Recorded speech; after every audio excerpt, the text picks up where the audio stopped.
In movies, strip clubs are always glamorous affairs, with the women being not only beautiful, but very much into their role of the seductress. In reality, these girls couldn't play temptress to save their lives.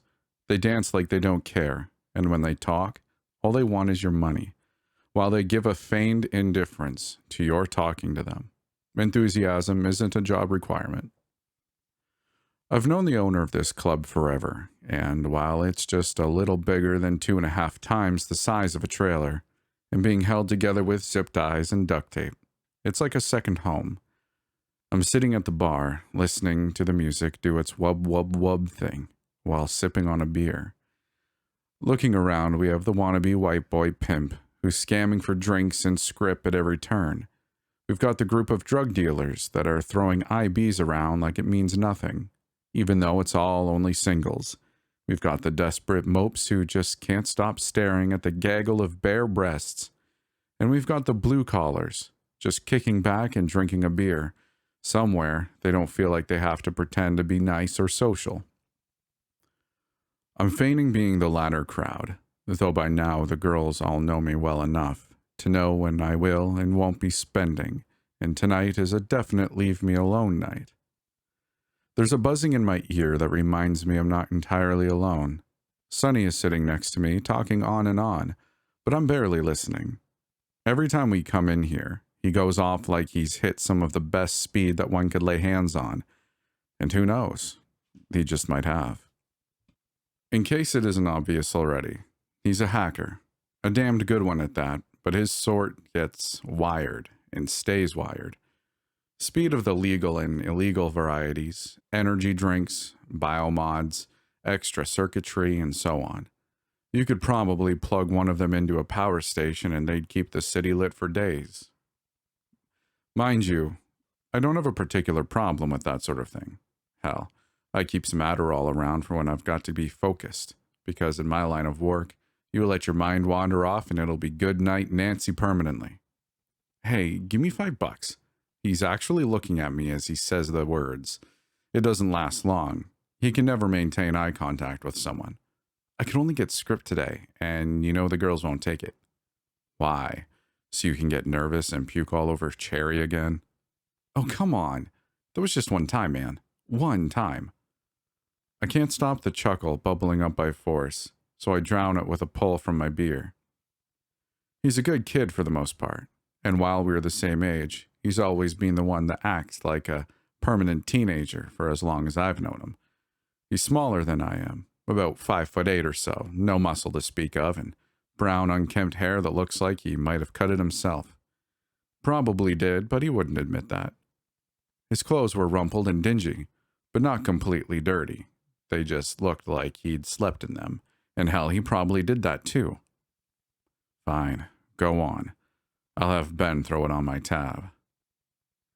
He was off fast enough that I was sure he left a blurred outline in his seat, like some of the old cartoons.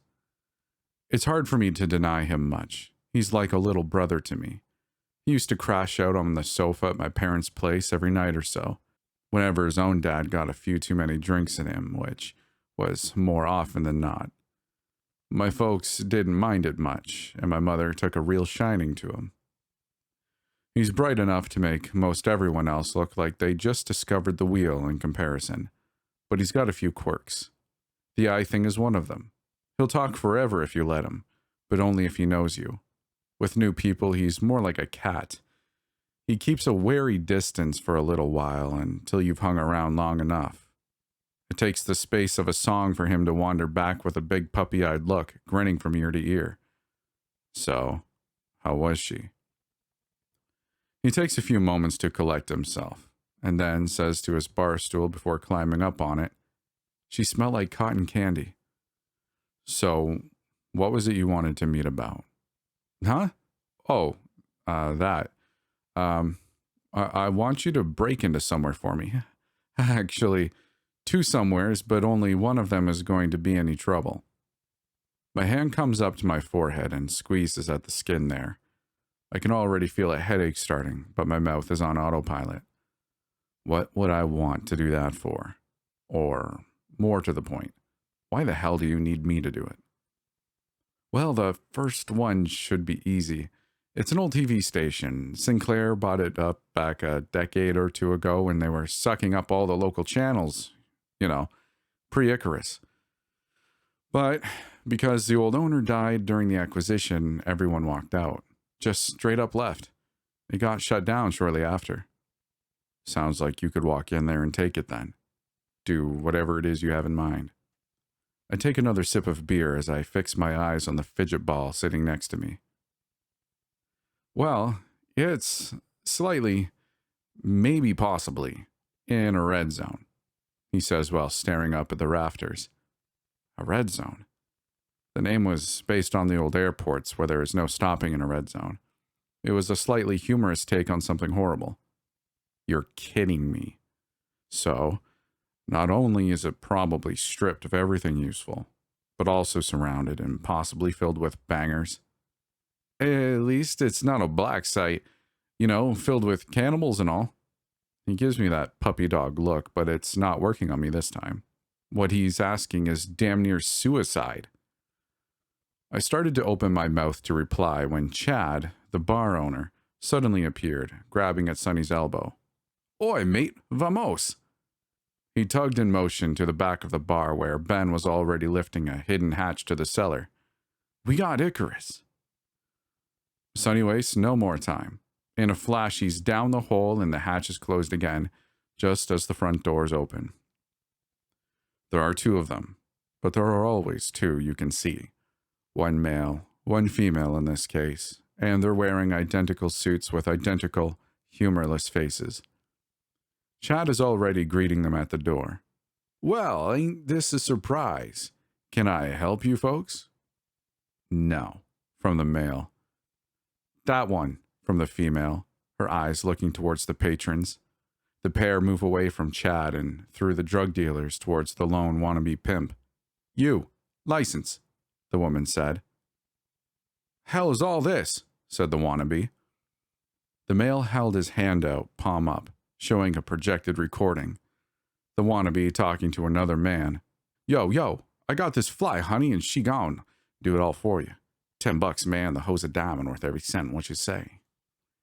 The man in the video accepts and wanders off with a girl that looks familiar, because she was currently on the stage. Do you have a license? The male says to the, well, I guess that makes him an actual pimp. Go figure. Man, hell that I don't need no license. Don't gotta be this way. The words are cut short as the woman draws down on him. Produce your license or come with us to pay your fine. No one moves. The beat goes on, but everyone may as well have been frozen in that moment, staring at the pimp, waiting to see if he would comply, or pick the unspoken third option. Not me. I lean back over the bar and lamp the monitor for the external cameras just to check. Sure enough, there are a pair of mech walkers waiting. They were bipedal, about as tall as the building, and with arms containing a number of weapons. They were originally designed by some car or farming company in South Korea, but became popular when a local company stole and militarized the design. I took back to the standoff, and for a moment, it looks like the pimp is going to comply, but the soft snickers from the nearby dealers spur him in the stupider direction. His hand only manages to make it inside his jacket before there is a quick snapping report from the woman's pistol. Instead of the shower of blood and brains I am expecting, there are only a series of tiny pinpricks in the guy's face. Wordlessly, the woman turns and puts another of the same sort of rounds into the dancer on stage, and suddenly I remember. She goes by Teresa, like Mother Teresa, but nowhere near as elderly or monstrous. They haul the unconscious pair away, and things start to return to normal. Curious still, I stand up and walk over to where the man dropped and kneeled down. Hard to see in the dim light, but I managed to find the tiny flechettes. Interesting that they didn't bother executing him, but maybe the rules got changed. Reflecting light catches my eye. I look and find the gun the guy was going for. It was a chromed 1911 with all sorts of unnecessary bright spots added to it. I pick it up and head over to Chad. Here, he dropped this. Figure you could use it. Good shout. said Chad with a small smile. Might be worth more than whatever that puta was gonna spend. I drain the last of my beer and head out the door. Sure enough, the walkers are still there. Pilots visible through the bulletproof glass in the torso, just past the view of the sun, as it begins its climb over the horizon. The two deadbeats are getting loaded into a nearby van. One of the walker pilots turns his mech towards me. Who are you? I hold up my hand and show him my ID. With only a brief look of disappointment, the pilot speaks through the speakers again. Have a good day, Auditor. You too, Operator.